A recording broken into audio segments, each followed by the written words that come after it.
Agua Azul. Chiapas is one of Mexico's most remote and underrated states. Travelers willing to get off the beaten tourist track are rewarded with ancient ruins, roaring waterfalls, and genuine adventure. However, sometimes the best places are the hardest to reach. We just boarded the bus here in San Cristóbal, and we are getting ready to ride the night bus. Crazy.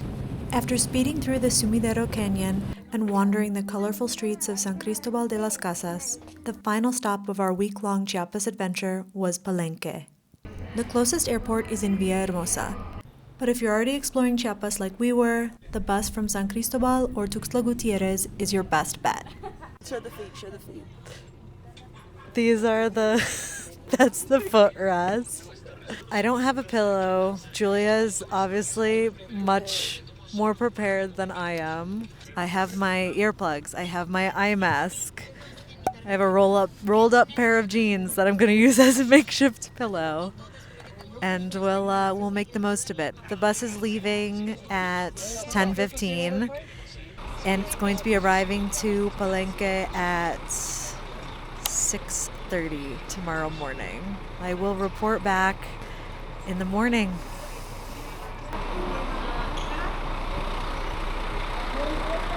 We made it to Palenque. The overnight bus wasn't as bad as I thought it would be, and it was worth it to get to Palenque early in the morning. Our hotel was walking distance from the bus station in a neighborhood called La Cañada. We were able to drop off our luggage and clean up a bit before catching a colectivo, shared taxi, to a place that has been on my Mexico bucket list for ages. Oh my god, it looks so cool. Thanks to our early arrival, we were among some of the first people into the ruins, which opened at 8 a.m. Impressed? Wow. Your first archaeological ruins in Mexico. I feel like I'm in an Indiana Jones movie. Because we got there before the tourist buses arrived, it felt like we had the place to ourselves. Very sunny out here.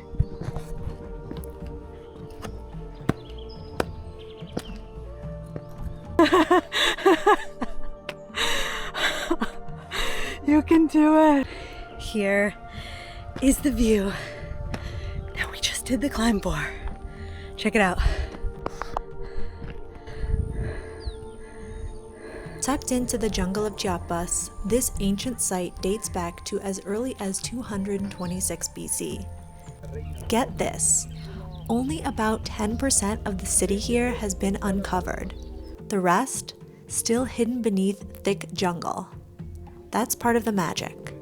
A little mystery to go with all the history. That's our guide Wilbur. He promised to show us monkeys in the jungle.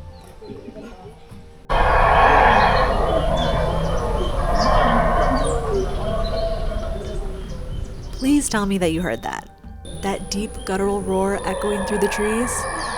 Palenque is home to Howler Monkeys, whose calls can be heard from miles away. It adds a whole other level of jungle drama, and it's another reason to get here early, because once the tourists start to arrive, these monkeys go pretty quiet.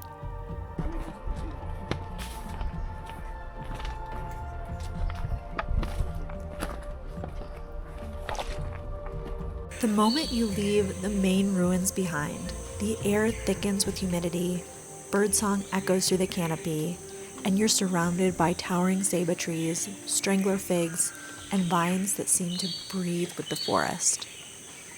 This isn't just any jungle. It's part of the Selva Lacandona, one of the most biodiverse areas in Mexico. It stretches across Chiapas and into Guatemala, and is home to hundreds of species of birds, reptiles, and mammals.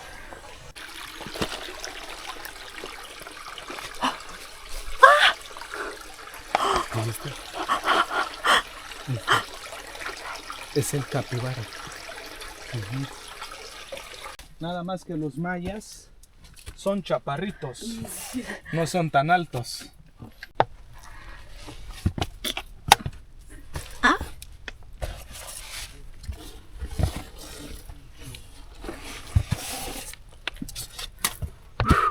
Careful with your head.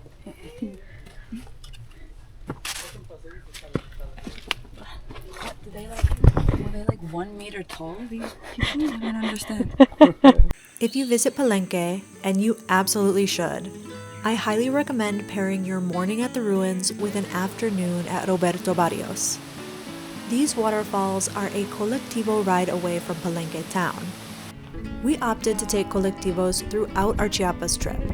It's an affordable and mostly efficient way to get around. It can be a little nerve-wracking if you're on a strict timetable, but more on that later. These waterfalls reminded me so much of my trip to the Huasteca Potosina, another destination that deserves a place on your Mexico bucket list. We visited on a Sunday, and I imagine the vibe is much chiller if you come during the week. But it made me happy to see big families out enjoying the good weather in this incredibly beautiful place.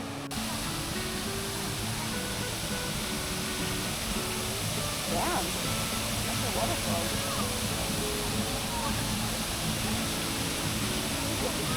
Roberto Barios really wowed me, but little did I know that there were even more impressive waterfalls to come. All right, we made it to Agua Azul.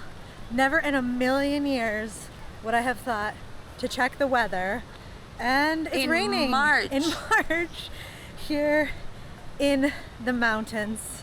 So hopefully the agua will still be azul. We took a colectivo from Palenque. It's about an hour and a half ride. Ooh, it's a big puddle. We are here. Oh, this girl in the poncho is who I wish I was. They must. But it's our last day here in Chiapas. So, gotta make the best of it. Here we go. Positive vibes. Hell yeah. Oh yeah.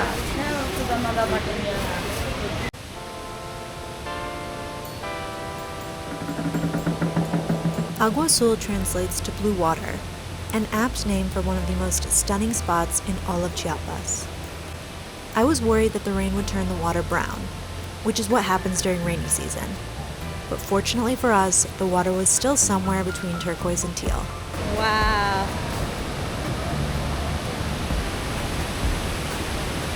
Pretty impressive.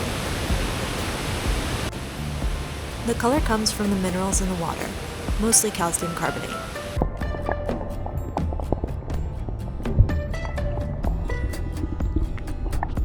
Generally, February to April is a good time to visit. We were there in March.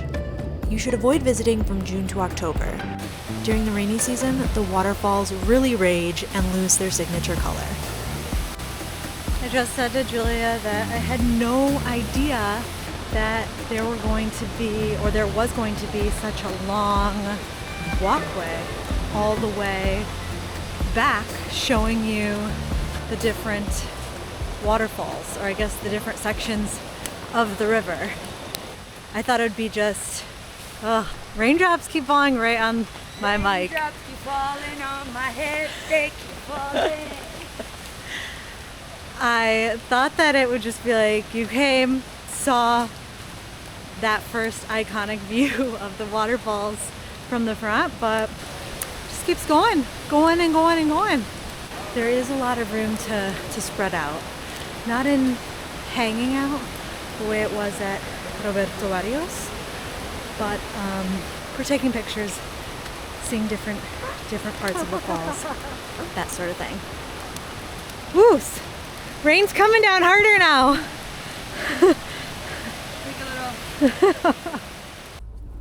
Getting around Chiapas via colectivos is all fun and games until it's almost 1 p.m., your bus leaves Palenque at 2:30, and you're trying to figure out if you can squeeze in one last waterfall. But we'd heard so many good things about Misol-Ha that we decided to risk it. Now let me tell you, I've seen a lot of waterfalls in Mexico, but Misol-Ha was incredibly unique. Crashing 115 feet into a deep pool, there's something hypnotic and otherworldly about this waterfall. Even though we were very short on time, we still followed the trail back behind the waterfall. Misol-Ha means streaming water in Chol, one of the local Mayan languages. Unlike the series of waterfalls at Agua Azul, Misol-Ha is a single waterfall. This second angle was surreal. However, the situation up on the main road was very real. Whew. I hear something. It's a tuk-tuk. Mwah, mwah. To Palenque? 25 minutes in a tuk-tuk? No. Sí. No. The tuk-tuk driver assured us that a colectivo would be passing soon. Julia and I decided to wager. How long would we be waiting? Julia said 10. I didn't get it. I didn't even have time. I didn't even have time to say how long. Would you have said more though? Oh, I would have said more. All right, so maybe it wasn't the most glamorous or safest, but this pickup got us back to Palenque in time to catch our bus. A true Mexico miracle and a fitting end to our Chiapas adventures. I'm Alex from backpackingbrunette.com. Thanks for watching.